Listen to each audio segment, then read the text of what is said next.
I am Jimbo Paris, and you are listening to The Jimbo Paris Show.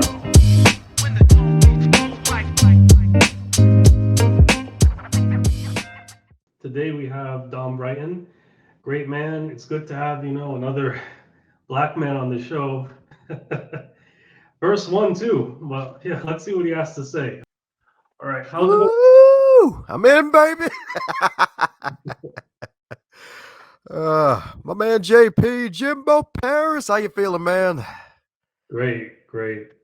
Can you kind of give me sort of a brief summary about yourself, who you are, what you're about, and what your message is?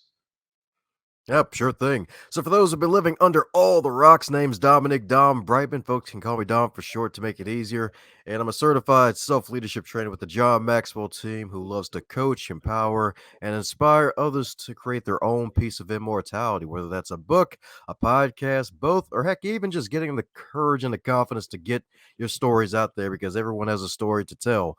And in this wonderful day and age that we're in, there are plenty of stories out there that need to be shared, especially the ones that'll inspire others to really keep pushing on that extra mile in a way to go the distance and beyond. So that's really a little bit about me and how I got to where I am today. Hmm.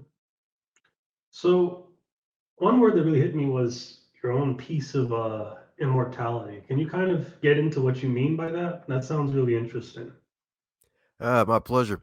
Well, there's this wonderful book I recommend a lot of folks to read, especially those who want a success mindset, those in business, and it's called The Seven Lost Secrets for Success by Joe Vitale. And in that book, he mentioned a wonderful man by the name of Bruce Barton, who actually was one of America's few millionaires during the Depression and actually stayed a millionaire after the Great Depression was over because he was a businessman and he wrote a few books. One of them was called The Man That Nobody Knows. And in that book, he basically showed Jesus as a businessman because of basically the way he lived his life. Because ministry is kind of a business for those who may be Christian and whatnot. And he even had a tax collector with him of all people. And even though it's kind of hard to find some of his books today, you can still find them. Like that's still a piece of himself that was published hundreds of years ago. Napoleon Hill, Think and Grow Rich, published almost actually 100 years ago, if I'm not mistaken, 1920s, I think that book was published. And just stuff like that, just creating derivatives of yourself, books, leaving pieces of yourself. Heck, even planting a tree that lives long after you're gone, just creating a piece of yourself, leaving a piece of yourself that folks can actually look back and say, this person did that. Like, hey, that Don Braven, he wrote Going North in 2016. It's the year 3116 and we still remember him saying spread the chocolate everywhere for some strange reason. So yeah, that's kind of what I mean about the business of immortality.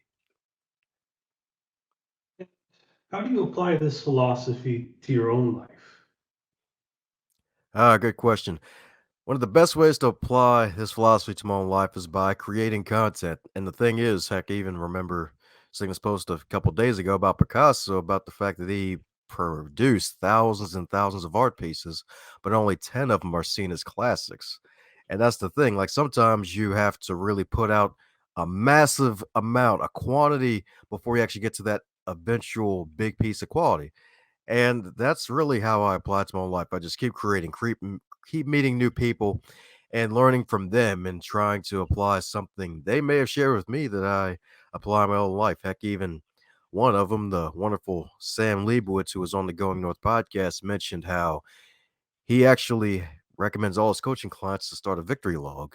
And for those who may be wondering what the heck a victory log is, for those who may know the secret and the whole gratitude journal where you write 3 things you're grateful for, a victory log kind of takes it to a different level and puts a spin onto it. Instead of just writing things you're grateful for, write the small victories that you've won throughout the day.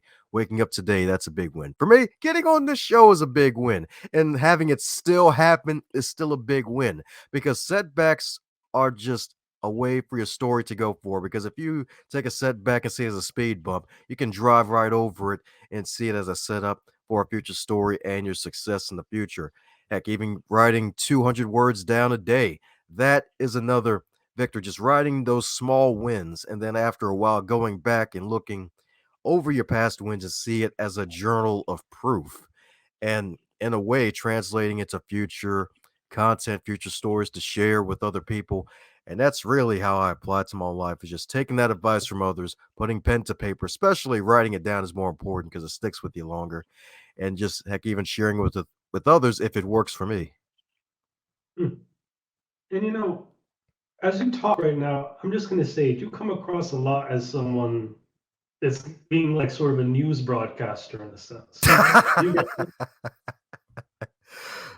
I've been told I got a radio voice multiple times, and that's kind of why I kind of got on this wonderful podcast with it, because I started one of my own. Because, hey, the thing about gifts, God gives us gifts to you to share with other people, not for us to just hide it under the bed somewhere and let make it be friends with the monster known as self doubt. Like, hey, it's a gift to share. And you also mentioned leadership quite a bit. What is your definition of leadership, and how do you think someone can sort of cultivate that sense of leadership? Because I would definitely consider you a leader and myself a leader. And how would you give others advice on how they can embrace that leadership aspect as well? Good question. Leadership simply is people see and people do. People see and people do. That's probably the easiest way to put it, because when you see something, when you hear something, it's going to influence you, because at a higher level, leadership is influence, nothing more, nothing less. And what we see and what we hear is what we eventually become. Like, a few years ago, which I can't believe, which is almost 10 years ago, when I came across the Hodge twins before they really went off on the deep end, and just listening and watching their videos just for laughs and giggles, and just hearing the country accents. And then eventually I started having a Southern twang to my regular vernacular on everyday conversation with people. And folks would ask me, like, hey, where are you from? Like, you don't sound like you're from Baltimore. Well, that's kind of not true, but true at the same time, because a lot of folks from Baltimore don't put the T in there. They just say Baltimore. But me, I like to be proper and put the T in there. But yeah, I'm actually from Baltimore, believe it or not. But from listening to so much of their content, just laughing my butt off, like, I eventually got that Southern accent. So I was influenced through my ears when I wasn't even really paying attention. Taking it to a deeper level, the books I chose to read after 2012, where I decided to choose things that would benefit me and my future and others, like reading books from John Maxwell, reading books from Brian Tracy, and countless other people, really helped me to develop myself into a more positive mindset individual. And one of the biggest things I help people to really do in terms of leadership is that leadership starts with self. And with starting with self, there's a wonderful acronym for folks, RAVE. I probably dropped this on 90% of my interviews, but I'm going to drop it again because sometimes folks need to hear it again. So the R stands for reading, reading great material.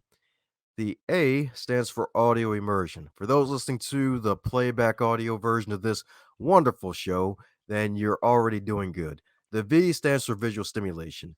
If you're looking and watching this wonderful program right now, you're completing part two, if not part three, of this wonderful acronym. And the E stands for encouragement, encouraging yourself and others. Because if someone's living and breathing, they need encouragement. The greatest coaches have coaches.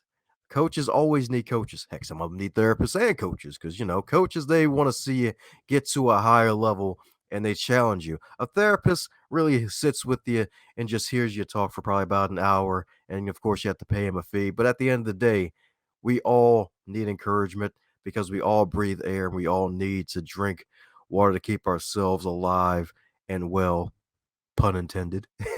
And that's really what it's all about. So leadership is influence, because when people see, people do, and what you eventually hear is what you'll eventually become. So take care of the garden of your mind and your environment by making sure you put things in front of you that you want in your life, like with this whole COVID situation. Listening to the darn news every day, paying attention to the numbers, it's not good for you. I stopped paying attention to the news years ago, and I shortly got back on during the pandemic. But after a while, I had to get right back off of it, because hearing all that negativity all day is not good for you. Like, that'll spike up your anxiety and you'll go crazy thinking, oh Right. God, we're going to die. We're going to die. The turtles are coming to take us over and turn us into a shell. So yeah, definitely take care of the garden of your mind. And when it comes to all this, how did you sort of develop? Now, I understood how you kind of develop your personality and sort of the way you communicate, but how did you develop sort of your character and your disposition as a person? You also come across as someone that's very comfortable in themselves. How did you sort of embrace who you were as a younger person? And don't be afraid to bring up race a bit. That's sort of an underlying factor we never really talked about too much here. Oh, sure thing, yeah, 'cause I call myself chocolate every day, like, my tan's freaking amazing, like, we got some amazing tans, man, like, shoot, natural tan, man, is freaking where it's at, man, don't even need to go to a tanning bed, you just wake up and be like, "You know what? I'm gonna be a Reese's peanut butter cup today." But, back to your question, though, about character. So, I basically jump aside of the video game of life. And when I say video game of life, trying to gamify a life a bit, like trying to become better than what I was before. The thing about race, creed, religion, no matter where you come from, you're going to have adversity. It's just that if you're of the melanated persuasion like the us's, then, well, you're going to be at some higher disadvantages. Now, does that mean you should be a victim? No, but you can still be a victor and still overcome. That just means you have to work twice as hard as everybody else, if not more people, and make sure you market yourself twice as good as everybody else and make sure that you put yourself on the line. And character development comes from just really dealing with setbacks in life like 21st birthday, I received a gift of a car accident. 2017, about a good 6 months after publishing my first book, my father died after a bad case of pneumonia and his darn dementia that he had to deal with. Heck, even with COVID, like even dealing with an anxiety attack from all the crazy stuff happening out there, like all these setbacks, like dealing with those situations. Heck, even being blessed with wonderful parents who are decades ahead of me and basically having to level up in a way because they were senior citizens when I came around. So really learning from them and realizing that hey, life can be short, but also try to make it sweet as possible within reason that you can do because even though setbacks are going to come, don't let that be an excuse not to work hard and basically put your foot in the shoe and get yourself out there and do the running, do the jumping that you have to do to really get over hurdles. So developing character comes from dealing with life setbacks and seeing myself as an overcomer as opposed to just a failure turtle. Mhm.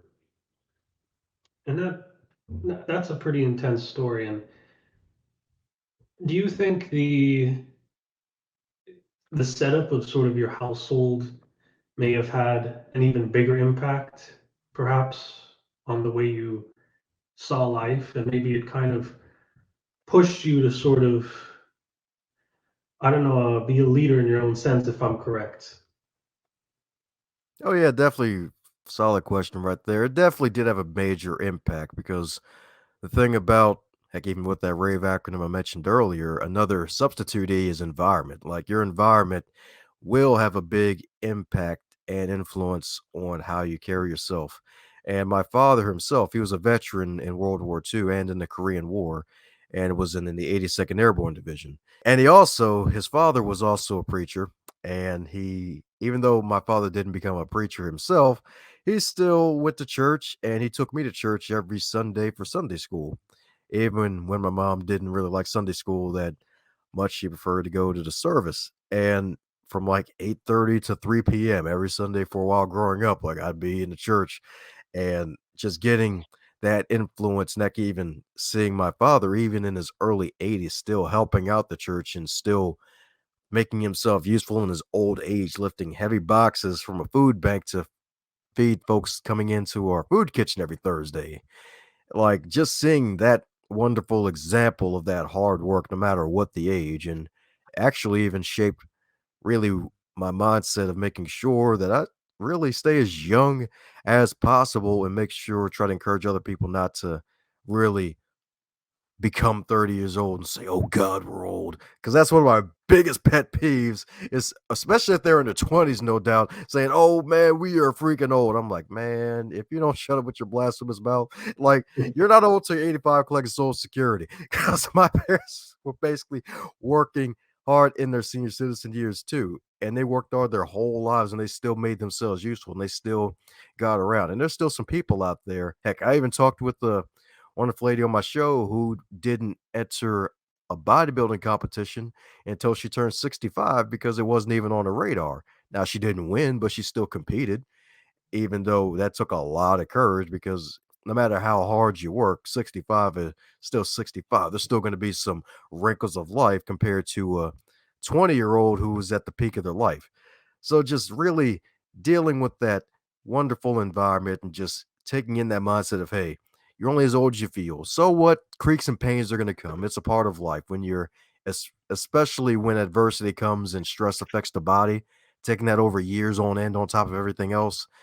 Don't let that be an excuse to not still make a name for yourself and at least get some work done, at least have your own slice of life for yourself. Mhm. And we're talking now about making excuses, and that's definitely a big factor in what's holding a lot of people back. How do you think people can avoid making excuses? It really comes down to just ownership. If you want to stop making excuses, just take full ownership. And it's definitely easier said than done. I can admit that. Because sometimes I may feel like, oh God, like, man, I did not feel like getting up today. Another reason why encouragement is one of my biggest real core values in my life because everybody needs encouragement. We need to encourage ourselves sometimes. Like the people we talk, or should I say the person we talk to the most every day is ourselves, whether we want to admit it or not. And whether or not you do it aloud, you're still going to do it in your head. And you have to constantly program your mind to say, hey, I can do this thing. Like, hey, I can achieve my next step in this financial abundance that I want to acquire. That next book is going to get done. I'm going to write 200, 500 words today. Even though they're not public, they're still going to go out today and really just encouraging myself to really get that out there. And you have to encourage yourself, you right now, the listener, and remind yourself that you matter no matter what. Because even though it's hard out here, it can still make you even better. Because the thing is, the classic phrase in churches is that there's no test, there's no testimony, there's no success story without a setback in your life. Like success, the price to achieve success is failure. You have to get out there, take your hits, take your bruises.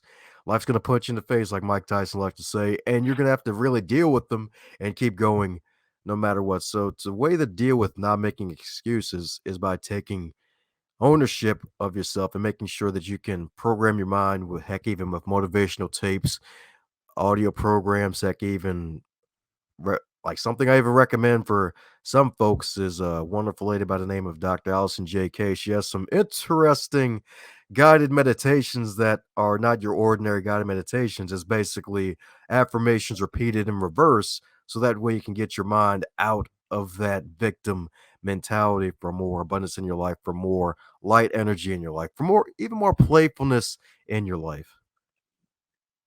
And can you sort of get into the methods that you sort of do, or the things you sort of had to change about yourself? What were some of the challenges or obstacles you had? And I'm kind of thinking through looking at your social media here, and I'm trying to see kind of what was sort of the obstacles you had to go through in life in your journey to reach the person you are now today. Yep, sure thing. Well, one of them was basically falling in love with reading again. Because with grade school, they give you books that you're supposed to read that'll probably make you hate reading. That was me in my case. I got to page 5 and just fell asleep, and then came to about a good hour later, like, oh darn, I gotta write a paper about this. Like, oh crap, this is a long battle. And then come 2012, after the car accident, after dealing with those setbacks and really just falling in love with reading again, picking up wonderful books and actually taking the advice from those books. You have to really see yourself as a guinea pig at times. You have to really experiment. Like, and that's what I did. I experimented with certain things. One of the things I did, I call this the mirror force yourself method, where you ask at least 5 people in your network that'll be honest with you, that have been around you a bit, to tell you what your 3 greatest strengths are from what they've gathered from being around you, and what 3 things you need to work on. And one of the things that a friend of mine listed is that I have antisocial tendencies. And I'm like, wow, for real?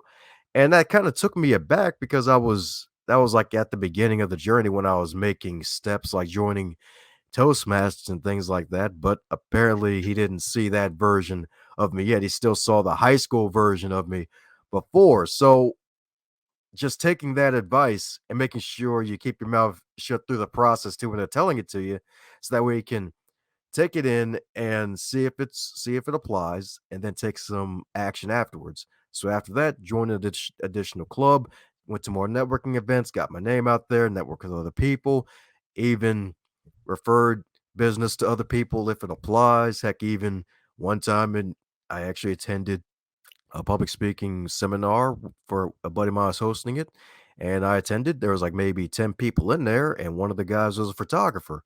And we became good friends after that, because out of nowhere, even though we didn't talk for like 9 months, a person who guested on my podcast needed a film crew, or at least a photographer, for her book signing. And when I recommended his website, he was like, dude, this is so freaking amazing. Like, we don't even talk that much. You actually refer somebody to me. So just getting myself out there, taking the advice, making yourself a guinea pig, and really making sure that you see if it works and keep doing it. Because if something works, keep doing it. It's kind of like when you say something funny once and you get that laugh, you're going to beat that joke into the ground until you don't get any laughs anymore. Or if you're like me, you're just going to keep laughing anyway at myself and just keep it all pushing.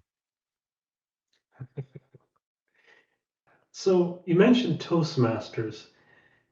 I've heard of that a bit. And what were some of your experiences in that club? Like, were there any sort of moments where you were trying to figure yourself out still? And do you have any stories about stuff that's happened in Toastmasters that may have impacted you in life in any way? Ah, yes, Toastmasters indeed. I recommend everyone to join Toastmasters. Every single person listening right now, and to the recording and the replay, because it's a great organization. Low cost organization, nonprofit, been around for almost 100 years, that helps you to become a better public speaker and a leader. Their tagline is where leaders are made. And I have to admit, I became a better leader after joining Toastmasters, because one of the greatest leadership lessons that I've gained from being a Toastmaster is that you have to be a pace setter. And when you're the pace setter, not everyone's not going to keep up with you. No matter how passionate you are, you can inspire people, but they're not going to have that same level of passion you have, even if you are red hot on fire. They may catch some of it, but they're not going to catch all of it. And that was one thing I learned through my presidential term at one of my clubs, because when I joined the club, I didn't see myself becoming no president and all. That wasn't my goal. I joined for networking purposes. And when it was my time to become president, I had an experienced team with about a couple newbies. And I thought, oh, this is going to be an easy year. Well, I disappeared for one meeting because I thought they could handle it, and because I had to go to my day job at the time, and out of nowhere, I come back following meeting, and nobody else is there except for like one of my officers. I'm like, what the hell happened? One guy said he was moving and he had to remodel his house. Another girl, she got her house robbed, and I'm like, wow, okay. But then she really kept no communication with me after that until a couple of years later. I'm like, okay, that was kind of strange. So I'm like, did I piss somebody off? And they didn't come back for a couple minutes. I'm like, damn, like I thought like I, like I thought we were cool. And just having to run meetings by myself and actually take on those roles. And when they came back, they eventually put themselves back in position, hopefully help out so we can get this team effort. When we got our goal of President's Distinguished that year as a group, we still got the goal that year. And even though we still had it, folks still have lives to live, and they had their different interests. And the thing is, you can find out what those interests are and see if you can cater to those interests. But at the same time, you have to realize, like, hey, when you're a pace setter, you're going to be a couple steps ahead of the people no matter how hard you think, even if you explain it clear, like everybody's not going to really keep up with you. Hmm. And you raise an interesting point there about how I'm just going to kind of interpret what you said there entirely. How it doesn't really matter if you're very passionate, because if you can't set the pace, nobody's going to really be able to follow why you're passionate. They may like it and like your energy, but they may not really follow you, or you may not be able to get an idea across. And that's something that a lot of people don't talk about with leadership, you know? So that was a really, really good point you stated there. And you need a balance of both sort of passion, but also you need to be a bit, grounded, if that makes sense. And you need to be able to direct the conversation in a logical way. You need to combine sort of that emotional side, that more logical side to create that great experience for people. Oh yeah, you can't just like try to manage people by fear and think you're a leader. That's not how that works. You'll be in for a long haul. It'll work for a bit, but good luck down the road. I don't think that'll ever work. Like, do it and I'll fire you. Like, but you raised some very good points there. And what are some of your best success stories when it came to people that you've sort of helped to guide as well? One of the best success stories, man. One of them is actually when a buddy of mine, Chaz Jackson, when I actually invited him to be on my podcast a couple years ago, he got inspired to do a show of his own. And he has a wonderful book out there that's all about youth leadership called Gift and the Gift. And it's all about helping teens and young people like get over bullying and be the best leaders that they can be. And he's now certified with John Maxwell as well. And he wanted to start a podcast. And he was like, "Hey, can you be a mentor?" I'm like, "Oh, shoot. Well, sure. That'd be cool." And he just kept dealing with setbacks and was having trouble starting. And that's the thing. Like, no matter how good we may appear to be, we're all still human nonetheless. Like, we still have to take bio breaks like everybody else. Like, no matter how much success someone has, they're still human. They still have fears, they still have desires, they still will have basic needs like everybody else. And he was just dealing with some stuff. And he was like, "Hey, so how about I just offered him, like, hey, how about I open up my network to you, introduce you to some folks who'll be good for what you want to do?" And introduced him to about a good 5 people. They appeared on his platform. And then now I think he's probably like 70 episodes in now because he's been doing it as a live stream similar to you. And it's been transform into a podcast itself. So yeah, it's been like just seeing him succeed with that, taking some of my advice and some of the advice from other people that he's appeared on podcasts with, like that definitely been a fun experience just seeing grow. Cause that's the leader's really the greatest return. A true leader is when he helps another leader find themselves and have their own version of success, because true leaders don't really get jealous of other people's gifts. They encourage them to shine and really define themselves and encourage them, because the thing is, someone's light isn't going to make our light dimmer. Like, getting jealous of somebody is small minded. Like the thing is, it's either get better or get beaten, basically. If someone has got a gift, let them use their gift to your ability. If you're the CEO of the organization, be the darn CEO of your organization, no matter how big or small it is. And if that person's shining, then let them get the credit, but just make sure they don't try to, if they want to take over, then that's cool. They'll just have to find another place to work and let them shine somewhere else if they take it that far. But most times it's not going to really go down like that. So either really just get better or get beaten, and don't get jealous of people. Try to get better yourself. Use that as fuel to better yourself. That's an interesting thing, because a lot of people they get really. This is a big one too, because you're an entrepreneur. Do you think competition and jealousy can sometimes go hand in hand, even in like a business setting?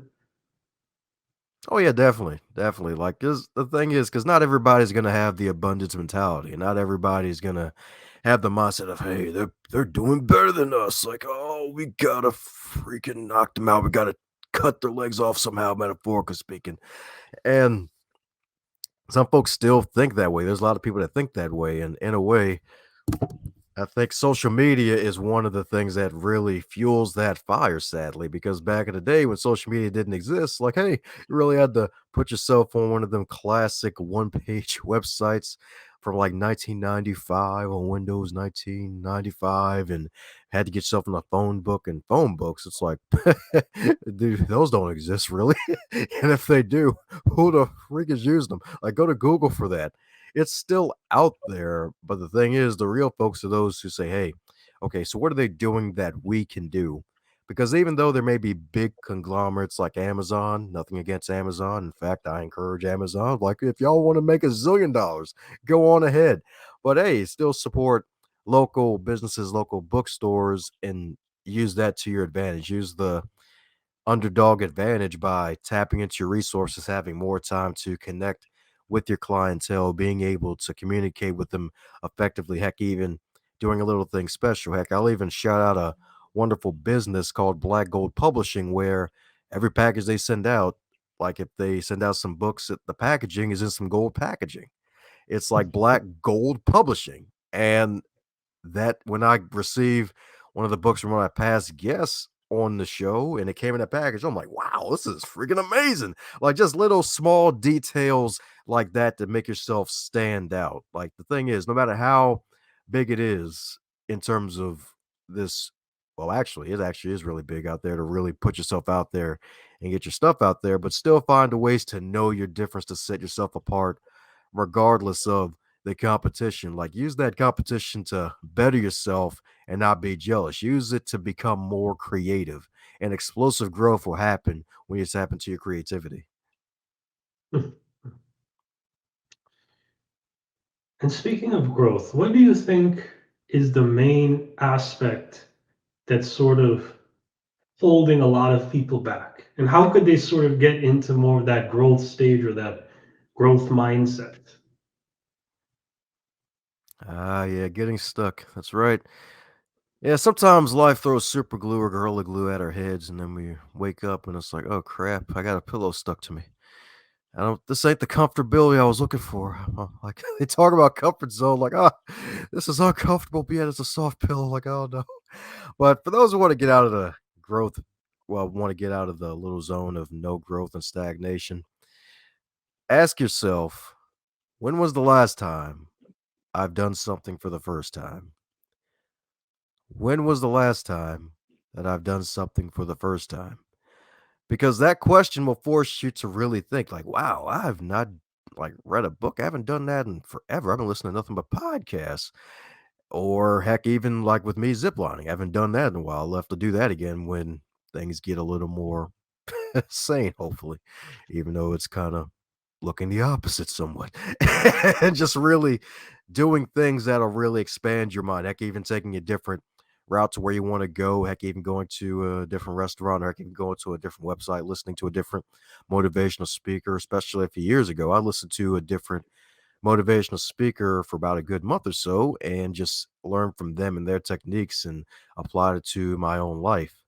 And just making sure you absorb from different areas and trying to do something new will definitely help you get out of that rut that you're in, and also making sure you stay consistent, because consistency is also where explosive growth happens. If you're not consistent in what you do, if you're doing a good job at it, then you're going to be stuck in your past. So get curious, get creative, and ask yourself, when was the last time you've done something for the first time?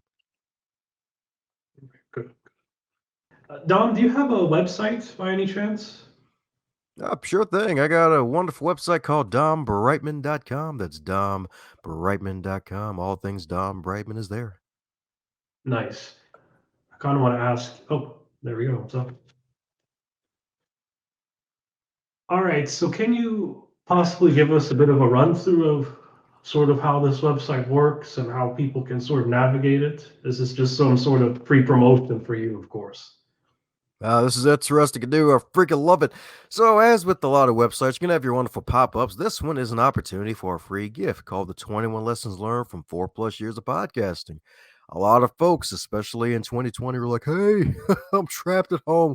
What the heck am I supposed to do? Let me start a podcast. Oh, crap, the mics are sold out. All right, I'll put myself on the waiting list.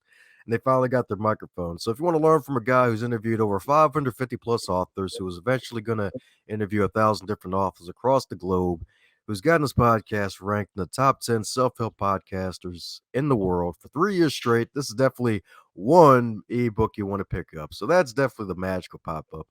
And when you click out of the wonderful box, the invisible Vanna White, thank you so much, it'll take you straight to the Going North podcast. This is probably one of my biggest ways of living my life motto: advance others to advance yourself. And with my podcast, interview authors all over the world. So big and small. If you're a New York Times bestseller, millionaire, billionaire, all the way to the regular Joe Schmoes working a 9 to 5, heck, even truck drivers, heck, even this past Christmas, I had a guy who actually was a Marine for 3 years in the U.S. Marines, and he finally published his first children's book after becoming 53 when he first got inspired to write when he was in the 6th grade, called Little Man's Big Day. Like, had him on the podcast last Christmas. Well, last week, last Christmas. And so, like, it doesn't matter what your background is. It's a nice diverse group of people. So check out that Going North podcast. Indeed, heck, even for those who want to hear more of Dom's goodness, you can click on media appearances. That's what media appearances is for as well. And of course, books. That takes you to the 3 books that I've had my name in. So there's Going North itself. Hmm. That's also an audiobook. So if you're always on the go, yours truly is reading it. Then the follow-up book, Stay the Course, book number 2 at the bottom. That's also in audio as well. And the good thing is they're both under 100 pages. They're both under 100 pages. Good times. If you don't have all day to read 500 pages, I got you covered like a blanket, y'all. And the 3rd book is Crappy to Happy: Secret Stories of Transformational Joy. Yours truly and about 29 other authors share stories that we've had to deal with in our own life to get to our happy moments. So I'm sure everybody's had a crappy day. We've had happy days too. So if you want some wonderful stories of grit, grace, and love, yours truly is part of this as well. You'll laugh, you'll cry, and you'll be like, man, this is a darn good book. So that's what to expect on the wonderful DomBrightmonChocolateWorld.com website. And I noticed there's a lot of authors. Are there any specific genres or specific people that you kind of like to bring in to your show? Like, are a lot of these people self-published authors, or do they usually get help from somewhere else, or what kind of area is this usually? Is this mainly self-improvement, self-help, I mean? Oh yeah, that's a beautiful thing. I decided to let 100 flowers blossom, so I've interviewed just about an author from almost every genre. I never thought in a million years I'd have a romance author on my darn show. And lo and behold, I had 3 of them on my show in 2020. So who would have thought? So yeah, so if you're a romance novelist, that's cool, because the thing is, romance novels make a lot of bukus of money, but the thing is, they have inspirational tone because because they still have stories to tell to inspire others. Because folks may be like, "How do you get through writer's block?" Oh, I just eat milk and cookies. Oh, you also are a nurse in the daytime, but you have this romance novel as well. She's like, oh yeah, that's one of my creative outlets. So nonfiction, at the end of the day, it's an inspirational show, no matter what genre you're in. Like to interview just about almost anybody except for politics. We don't get into politics on the show, although some may have been a little bit more liberal, some more conservative. I really don't care. I come from the journalist aspect. I'm just putting it out there and let the people decide. I want to be a true journalist right here. Don't want to pick sides on this one. So that's probably the only one I might not tackle. But as they say never. So we'll see. And yeah, that's all the. And what about media appearances and partnerships? What's going on there? Oh yeah, some media appearances. Those are just some past podcasts I've been on that are still active. And the thing is, the The drawback about podcasts is the fact that if someone kind of pod fades and forgets to just publish more episodes, then well, they go by the wayside. But these, all those should still be active. So those are just past interviews I've done, and the partnerships. Those are some businesses that I actually partnered up with as well. So if you want to hear more of what the chocolate man has to bring, the dumb Brightmon has to bring, it's all there. And partnerships, those are some affiliates that I'm part of. So there's Old Tale Universe and there's the Legendary Authors. So Legendary Authors, one of my past guests, she's a multi-time best-selling author. She has about a good 11 books, all that became bestsellers, and she has this wonderful course to help people become a legendary author. And Old Tale Universe, that's a media company that likes to help folks have a Roku TV channel to get put their content out there because streaming basically skyrocketed. It 10x in 2020. So I'm part of that as well. And Biz Catalyst 360, that is a treasure trove of blog goodness. So I'm one of the featured contributors there. There's probably 100+ contributors on that wonderful site. So if you're looking for something informational, inspirational, that's definitely one great site to check out. So those are just a couple things with the whole partnership sort of thing.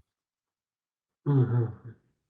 And would you say your business is supported more by the crowd, or is it more so by sponsorships or partnerships? I want to get more into the details about how your business could possibly work.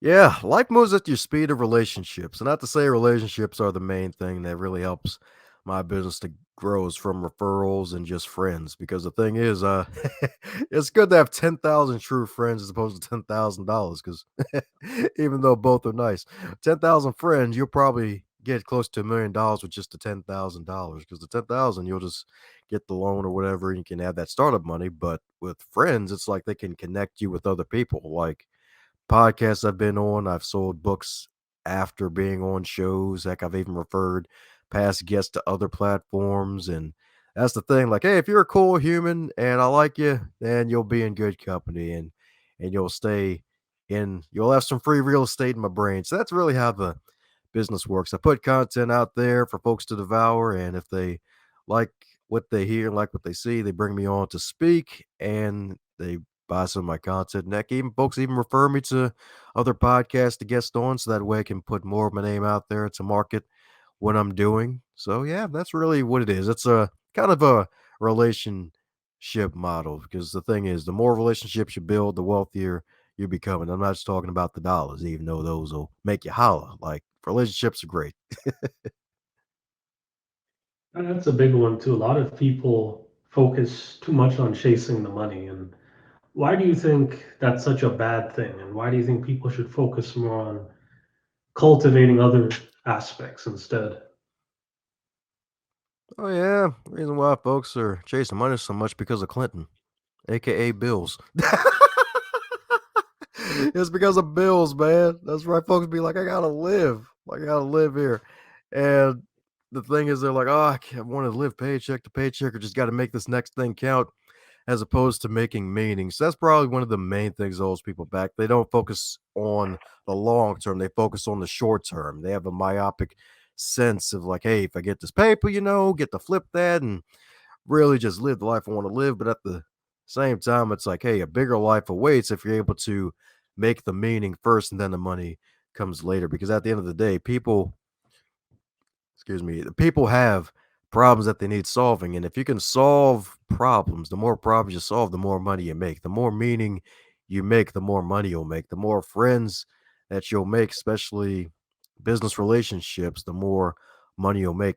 Heck, even that's one of the funnest things that sometimes strangers are really more of your family from time to time than actual family because the family, they may have seen you growing up for years on end. Like I'm sure you, my man Jimbo, folks would be like, man, my man's got his own freaking live stream TV online, man. Like a man's doing it. And behind closed doors, maybe like, man, what's he doing that? Like I could do that. I just need to know what the heck I'm doing. Maybe I should just eat this French toast here. But like just stuff like that, like just really deciding to just go out there and make as many friends as you can on the good end of the stick and just really build those relationships up. And that's a big thing. Everyone is going through something. Okay, no one is perfect with a problem-free life. So, Nope. yeah, People got problems. They say more yeah. problems, more money, more problems, more money. It goes both ways. You just have a different set of problems.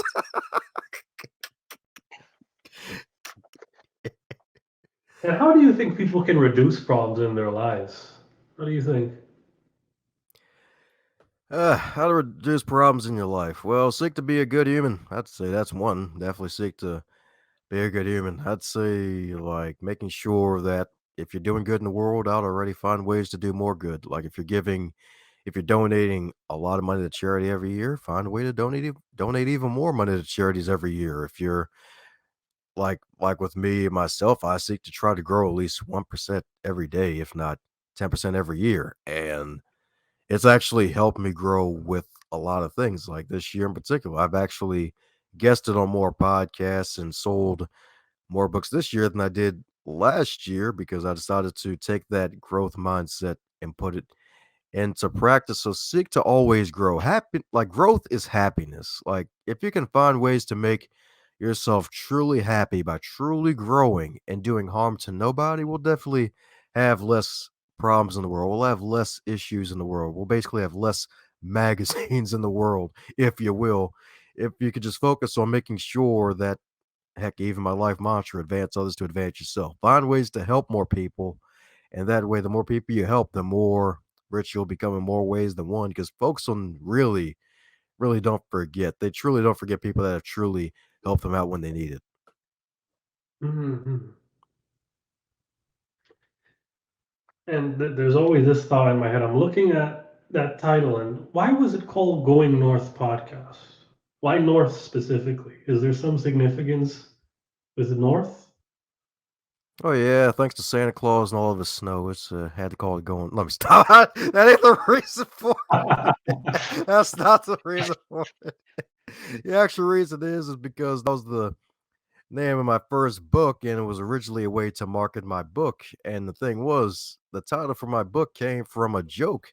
It actually started off as a joke because I'm sure folks have asked you, Jimbo, hey, how's it going, Jimbo? And you'd be like, oh, fine, great, phenomenal, business is booming. And for me, one day when my colleague asked me, how's it going, Dom? I'm like, I'm going north. And another colleague was signing in too, and she just busted out laughing. I was like, really, dude? Like, just had to be corny and literal, huh?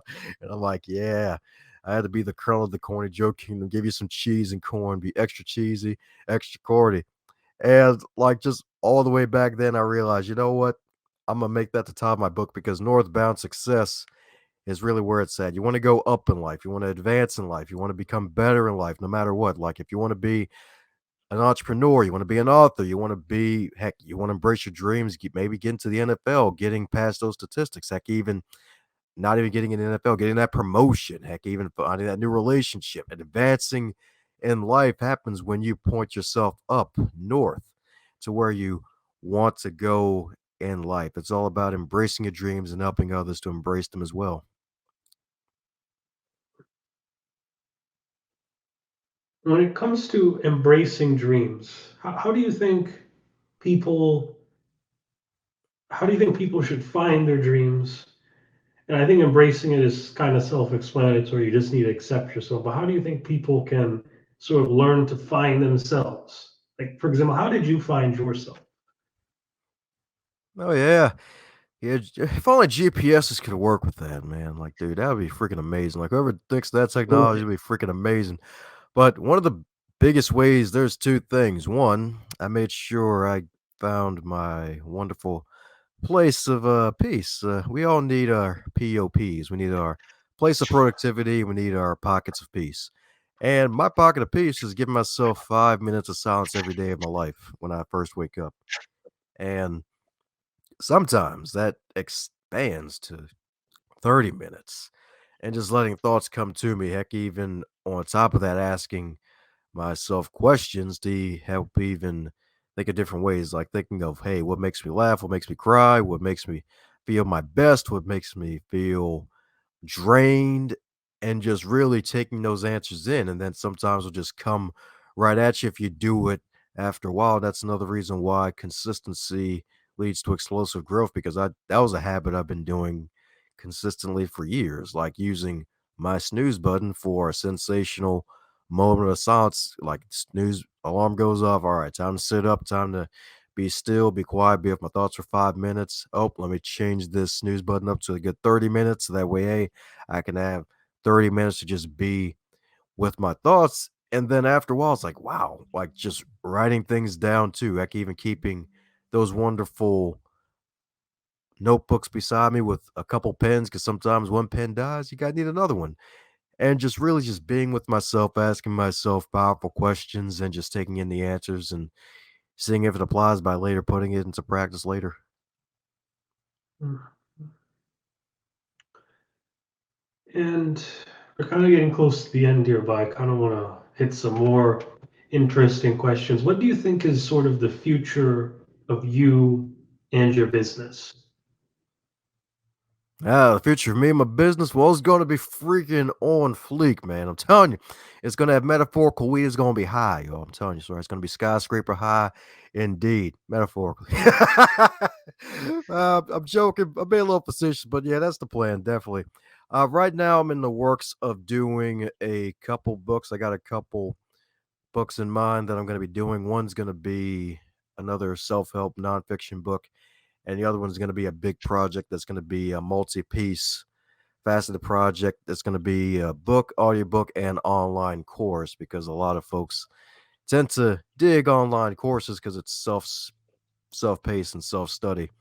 And that book in particular, that course is going to be called Pod Book It, the 3 phases of greatness to write your book, launch a podcast, and create a legacy. That's going to be launching in 2022, and definitely going to be doing some more speaking in 2022 as well, whether it's virtual or in person again. Definitely going to be doing that as well, because I'm on a mission to encourage people and help people advance in life. And I'm also on a stretch goal for myself of going north is to interview at least 1,000 different authors on the globe, and I've done at least 500 plus so far. So those are just some things I got on the horizon. Growth is happiness, and I intend to keep growing like a tree, because your business will only grow as far as you can grow yourself. So always invest in yourself, and then your business will grow along with you. Mm, mm, well said. And anyone out there that may be interested in starting a podcast, maybe just getting into media in general, or perhaps they want to start making content like us or writing books, do you think there's a simple first step a lot of people could do for that?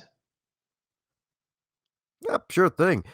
Well, the first thing is to think to yourself, do I really need to start a podcast? That's the major thing, because it's a lot of work. I'm sure you felt that in your head early with the StreamYard platform, because technology doesn't always work. I do pre-recorded, and I still have issues from time to time where it's like halfway through the interview, the darn media file was cut silent. Like I like that like setbacks are gonna come in multiple ways. That happened to me once. Like the interview was good. It was about a good. The audio file was like 38 minutes, and then I'm 17 minutes into the editing piece, and then the rest of it was just gone. And I'm like, what? Oh my God. I was so freaking pissed. I It's was so pissed. embarrassing.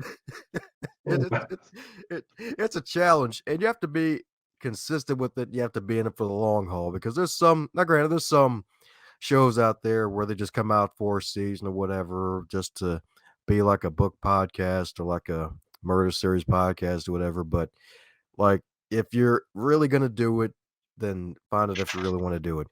After that, look at a couple other shows, see what they're doing, and then see if it applies to you, and then just work on your theme, how you want the show to work, and then just start your show, especially when you have the technology. If you have a good solid mic, like this Blue Snowball microphone, it was like $50 like 4 years ago. I think it's like 69 now or whatever. And it's been a pretty great mic for me. Like a lot of folks would be like, oh, get a Blue Yeti. Oh, the Blue Yeti's trash. I'm like, just get a darn good mic. And get yourself a decent computer and just really go for it. And then just grow as you go along because like myself, like my first ever episode, the quality wasn't all that great because I did that on Skype with a bad microphone that was trash and had to outsource that. And even though I was fumbling and stumbling my way through, like I was a disaster that eventually became more of a master. And I say more of a master because I don't consider myself a master at it yet. I consider myself like a brown belt at this, not a black belt, because even though I got 500 plus episodes under my belt, I can still learn. There's still more room for growth and just take it as far as you can go. So definitely find out if you truly want to start a podcast first, if you're serious about it. And if you are, study other podcasts to see what they're doing to make their shows work. And then also just make sure you get your technology right. Just start with what you have, like getting a good Windows 10 or an Apple PC. Don't get a Chromebook. Don't do it. You're going to hate life after 1 year of having it. That happened to me. And just really just start and don't wait too long to start because sometimes we can let ourselves and talk ourselves out of success. Don't talk yourself out of success by waiting too long. Good. And you gave some really good advice there. Some advice that, I definitely agree with. And again, you've been doing this way longer than me, and I hope I could possibly learn from you as well. So definitely a lot of helpful stuff there. So another thing I want to ask is if you could possibly go back in time and talk to your younger self, what would you tell Yeah, wow. If younger self, I'd definitely tell him. I'd say three things pop in my head. The first thing I would tell him: read John Maxwell's books, especially if you're 18. Like, read John Maxwell's books. Read every single one you can get your hands on. Then join Toastmasters. Apply what you learn from the books. And then when you get in the gym, make sure you stay in the gym no matter what happens. No matter what, if you're feeling bad the day, just go anyway. Like, just because the thing is, like, I've been a yo-yo yeah, my whole life basically. Grew up as a fat kid, then towards the end of high school, got to like 160 pounds, stayed there, but got a little bit of muscle like growing up, and then like after some grief, gained some weight back, and then lost it again. Then COVID happened, gained some again, now lost some again. So make sure you stay in the gym as well, because the thing is, the more you put your body to work in the gym and keep yourself physically fit, your whole mind, your whole body, your whole being will be a lot more fit. You'll be more spiritually fit, more mentally fit, and you'll be able to take on more obstacles and challenges if you're fit in those ways. Excellent, excellent. And as we end off this show, are there any sort of final words you'd like to give to the audience? Any other nuances or maybe piece of advice you'd want to give? Sure thing. Well, the first thing is thank you, Jimbo, for having me on your show, man. Like, this is freaking awesome, dude. Because I No never want to problem. hesitate to show gratitude, man. Like, this is good. This is good. Just been great interview, man. Man has some great questions, and definitely got to thank Pastor Bob Thibodeau for hooking us up together as well. And for those out there still listening, like, never hesitate to show gratitude in your life. Like, someone holds the door for you, thank them right then and there. If someone doesn't, don't worry. Like, after a while, people just hold doors for me now when not even second thought, because I decided to create my own world. Like, no matter how crazy it is out there, you can still create your own world if you take the wonderful steps to really make it happen for you. So never hesitate to show gratitude and take the action today, that first step to creating your own world. All right. Thanks again, Dom. All right. And also, guys, make sure you buy David Medansky's book. He's giving a lot of interesting weight loss advice that could really help out there. So, yeah, go purchase that. Thanks again, man. I'm Jimbo Paris, and this is the Jimbo Paris Show.